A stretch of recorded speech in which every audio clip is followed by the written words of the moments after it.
Over the past 10 years, life has put me in a situation where I've spent many hours in Las Vegas casinos. During that time, I've interacted with a lot of casino employees, including security guards. The following is my personal experience with these security guards. Sometimes for the good, sometimes for the not so good. Some security guards are friendly, courteous, and polite as they walk or drive around carrying out their respective duties. However, some take their job way too seriously. It's like they wake up in the morning and say, "Oh boy, I get to dress up and play security guard today." They put on that uniform, badge, and sometimes gun, then think they're fucking Wyatt Earp. With all the money that goes through a casino in any given day, you would think that the main concern would be protecting all that cash. However, it seems that some security guards are preoccupied with much more important matters. Here are some examples from my own personal experience. I'm in a casino parking lot. I'm sitting in my car eating a piece of fruit. When a security guard taps on my window, he tells me I needed to either leave the property or enter the casino. Translation: get your ass out of the car and into the casino because your ass carries your wallet, which carries your money, which we want all of it. Another time I'm sitting in a sports book. That's that area in a casino where you watch sports on a gazillion TV screens. During a commercial break, I have my eyes closed. But within a few seconds, the security guard shows up, taps my shoulder, and gives me a stern warning, "No sleeping." I responded, "I'm not sleeping," and just to prove my claim, I recited word for word what was going on in the commercial. Surprised by my accuracy of the commercial, he tried to save face and replied, "Okay, but if it happens again, I'm going to have to call it in." Call it in? Yep, you better call that shit in. And while you're at it, you better call for backup, because I'm a pretty fucking dangerous criminal sitting in his chair with my eyes closed, minding my own fucking business.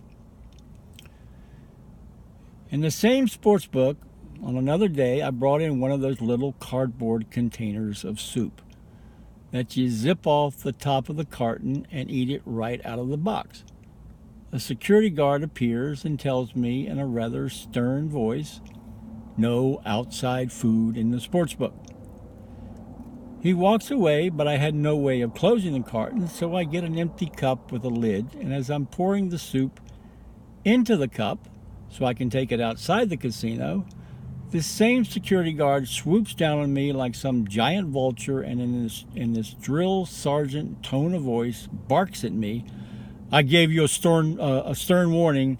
Now I'm kicking you out." What? I told him what I was doing, but he wanted no part of my logical explanation, so he responded by puffing out his chest while saying, "I've already kicked out three people tonight, and you're going to be number 4. Well, that's when I asked to speak to the supervisor. Now, they've since changed that rule, maybe because it was a stupid rule in the first place.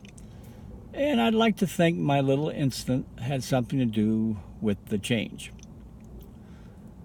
Another time, I'm sitting on the toilet in a casino bathroom, and Mother Nature was not being very cooperative. So I was sitting there for about 10 or 12 minutes when a bathroom attendant knocks on the stall door and says, "If you're in a stall longer than 10 minutes, I'm required to call security." "Oh, I'm so sorry. My bad. I didn't know casinos had a time limit on taking a shit." Maybe casinos should put a little timer on the stall door with a bell that goes off warning you that you've reached your 10-minute shit limit. Another experience on a more tragic and sad note. They found a dead body in a car in the parking garage of the casino. Supposedly from the time the lady entered her car, it took security 14 hours to find her. But they can find me within 5 minutes. when I'm eating a piece of fruit. Another incident on a much lighter note is about 2 p.m. in the afternoon. I enter my car in a casino parking garage when I notice in the car about 3 spaces over from me was a couple really going at it. I mean, they were fucking so hard that their car was bouncing up and down. Now, I have tinted windows, so I guess they didn't notice me sitting in my car. So being the pervert that I am, I thought, well, I'll just sit back and enjoy the parking garage porn show. So they're fucking away for maybe 25 or 30 minutes. Do you think there's a security guard anywhere in sight? Absolutely not. Now, personally, I couldn't care less who's fucking who or where they choose to fuck at. But I do think it rather funny that I get warned for eating a piece of fruit in my car while they're in their car munching away on each other and there's not a security guard anywhere. You know, when I think about all these experiences with security guards, it's no wonder that people rob casinos and always make it out the front door, past the guards, and only get caught sometime later on by the local police. Possibly it could be that the guards are too busy trying to catch people eating a piece of fruit or taking a 10.5-minute shit. Or even maybe it's the types of security guards that these casinos hire. They kind of fall into different categories, these guards. You got the fat security guard. On his lunch break, he eats 3 hot dogs, 2 orders of fries, an extra large soda with at least 1 refill, and then he finishes it all off with 2 pieces of pie. At home, he watches John Wayne movies while eating a large pizza washed down with a 6-pack of beer. He has difficulty reaching the gun at his side due to his short, stubby arms that can't reach over his overhanging fat. Then you have the skinny guard. He smokes 2 packs of cigarettes a day. Hopefully he never has to chase anybody because he can't run more than 10 feet without gasping for air. He's constantly bragging that he doesn't take shit from nobody. However, he secretly hopes he never has to, because he wouldn't know what the fuck to do if he had to. He has difficulty even holding his gun because it weighs more than he does. Then you have the retiree guard. Every morning he takes the Sunset Acres retirement home bus to work. Upon arrival at the casino, he stops in the coffee shop for his daily bran muffin. Then he stops in the restroom to make sure his dentures and depends are securely in place. He never really grabs his gun because he forgets he's even wearing one. Then you got the Macho Man guard. He thinks that the Village People's song is really about macho men. He wants to be a real cop, but has failed the test numerous times.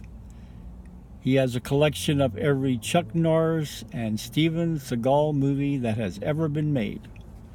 He stands in front of the mirror and practices drawing his gun while repeating over and over to himself, "I'm one badass dude."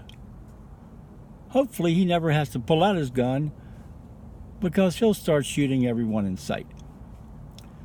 Then you have the female guard. She often looks like the Butch Dyke from hell. She doesn't really need to carry a gun.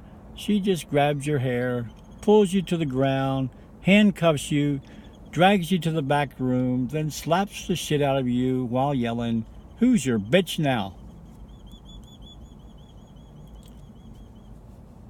So like I said in the beginning, there are some security guards that are respectful, polite, courteous, and realize that their job is basically a customer service position and they're there to serve the needs of the customer.